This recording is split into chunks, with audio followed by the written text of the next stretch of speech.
Perdamaian terkadang tidak runtuh karena suara ledakan, tetapi karena perbedaan satu kalimat. Ketika Donald Trump mengumumkan bahwa Iran telah menyetujui inspeksi nuklir tanpa batas, dunia melihatnya sebagai kemajuan diplomatik. Namun beberapa jam kemudian, Teheran justru membantah klaim tersebut dan menegaskan tidak pernah membuat konsesi seperti yang disebut Washington. Sebenarnya rapuhnya kesepakatan ini sudah terlihat sejak awal. Sebelum kedua negara berbicara soal perdamaian, kawasan Timur Tengah lebih dulu diguncang oleh rentetan aksi militer yang saling berbalas. Amerika Serikat melancarkan serangan ke sejumlah fasilitas militer Iran setelah meningkatnya ketegangan di sekitar Selat Hormuz dan insiden yang melibatkan helikopter Apache. Teheran pun tidak tinggal diam.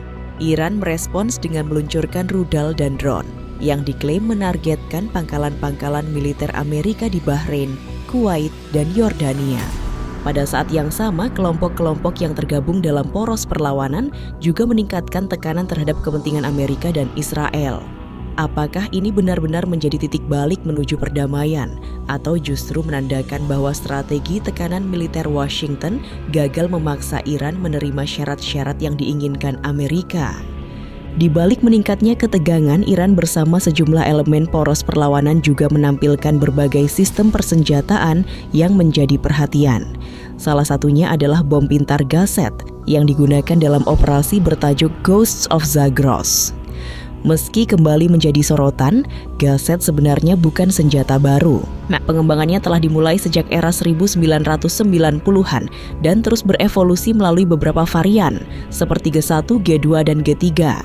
Dengan bobot sekitar 900 kg, bom ini dirancang untuk menghancurkan sasaran strategis yang membutuhkan kombinasi daya ledak besar dan tingkat akurasi tinggi.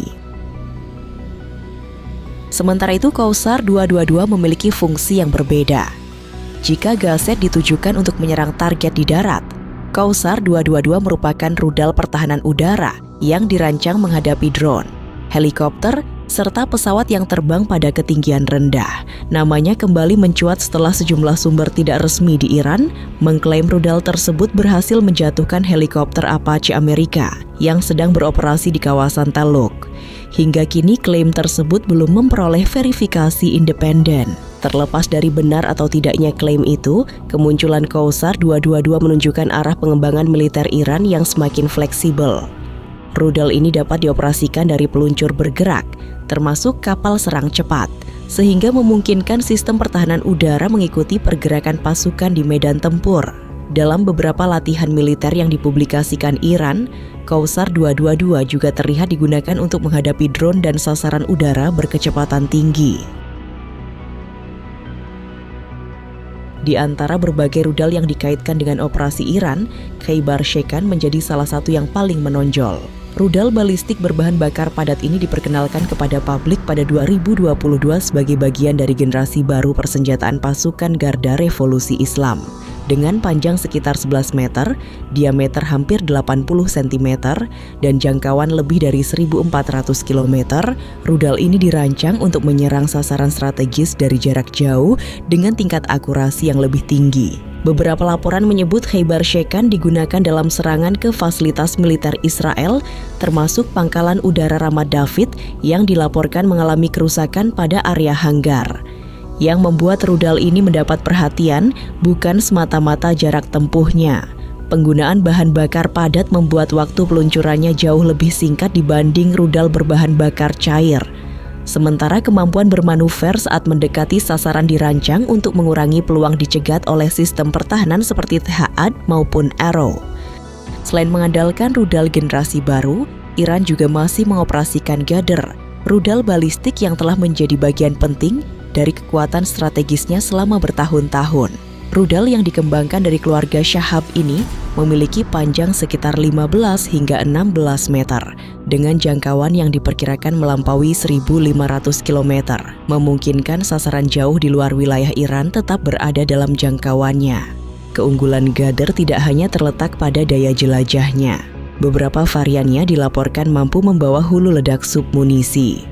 Artinya, satu rudal dapat melepaskan banyak bom kecil ketika berada di atas area target. sehingga cakupan kerusakan menjadi lebih luas dibanding hulu ledak konvensional. Kemampuan tersebut membuat Gather dinilai efektif untuk menyerang fasilitas militer atau area yang memiliki banyak sasaran dalam satu lokasi, sekaligus meningkatkan tantangan bagi pihak yang harus melakukan pemulihan setelah serangan.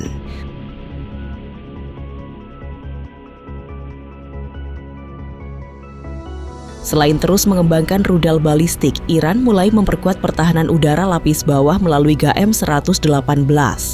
Sistem ini diperkenalkan secara resmi pada 2025 dalam latihan militer Great Prophet 19 sebagai bagian dari upaya menghadapi ancaman udara modern, mulai dari drone, rudal jelajah, hingga pesawat yang terbang pada ketinggian rendah. Berbeda dengan sistem pertahanan berukuran besar, GM-118 dirancang lebih ringkas sehingga dapat dipasang pada kendaraan bergerak dan dipindahkan dengan cepat untuk melindungi instalasi penting. Namanya kembali menjadi sorotan setelah beredar laporan bahwa sebuah drone MQ-9 Reaper milik Amerika diduga berhasil ditembak jatuh di wilayah Bushehr menggunakan sistem tersebut. Hingga kini Washington belum mengonfirmasi klaim itu. Namun jika benar, GM-118 menunjukkan bahwa Iran mulai mengandalkan jaringan pertahanan udara yang lebih fleksibel, dengan unit-unit kecil yang dapat berpindah lokasi, sehingga lebih sulit dideteksi dan diserang. Di sisi lain, strategi Iran tidak hanya mengandalkan persenjataan yang dioperasikan sendiri. Teheran juga dikenal memasok berbagai senjata kepada kelompok-kelompok sekutunya, termasuk mortir HM-16 kaliber 120 mm.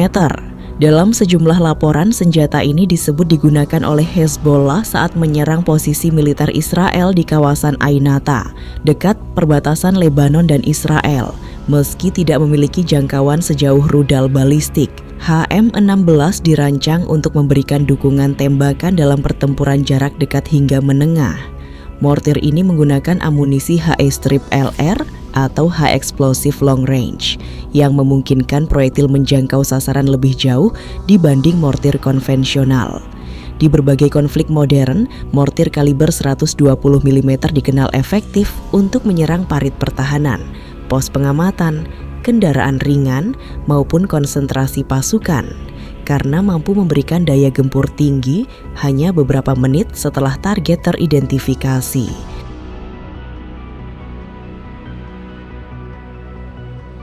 Di antara berbagai rudal yang terus dikembangkan Iran, FAT-360 mencerminkan perubahan menuju sistem serangan yang lebih cepat dan presisi.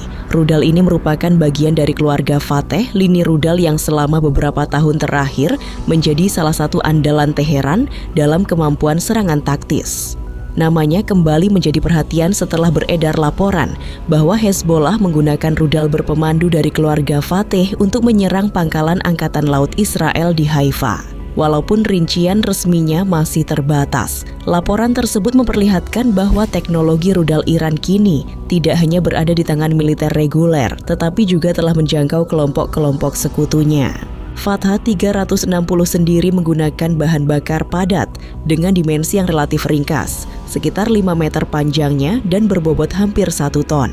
Ukurannya yang lebih kecil memudahkan rudal ini diangkut menggunakan peluncur bergerak, sementara waktu persiapannya jauh lebih singkat. Dengan hulu ledak yang tetap memiliki daya rusak tinggi, rudal ini dirancang untuk menghantam sasaran militer penting hanya dalam hitungan menit setelah diluncurkan. Senjata lain yang ikut menjadi perhatian adalah Palestine II, rudal hipersonik yang diklaim digunakan Houthi dalam serangan terhadap target-target Israel. Namanya kembali mencuat setelah media militer Houthi merilis rekaman peluncuran beberapa rudal yang disebut diarahkan ke wilayah Jaffa, dekat Tel Aviv. Dalam tayangan tersebut, rudal terlihat diluncurkan secara berurutan sebelum menempuh perjalanan ratusan kilometer dari Yaman menuju sasaran. Palestina II pertama kali diperkenalkan pada 2024 sebagai bagian dari pengembangan kemampuan serangan jarak jauh Houthi. Rudal ini diklaim memiliki kecepatan hipersonik serta kemampuan bermanuver pada fase tertentu selama penerbangan.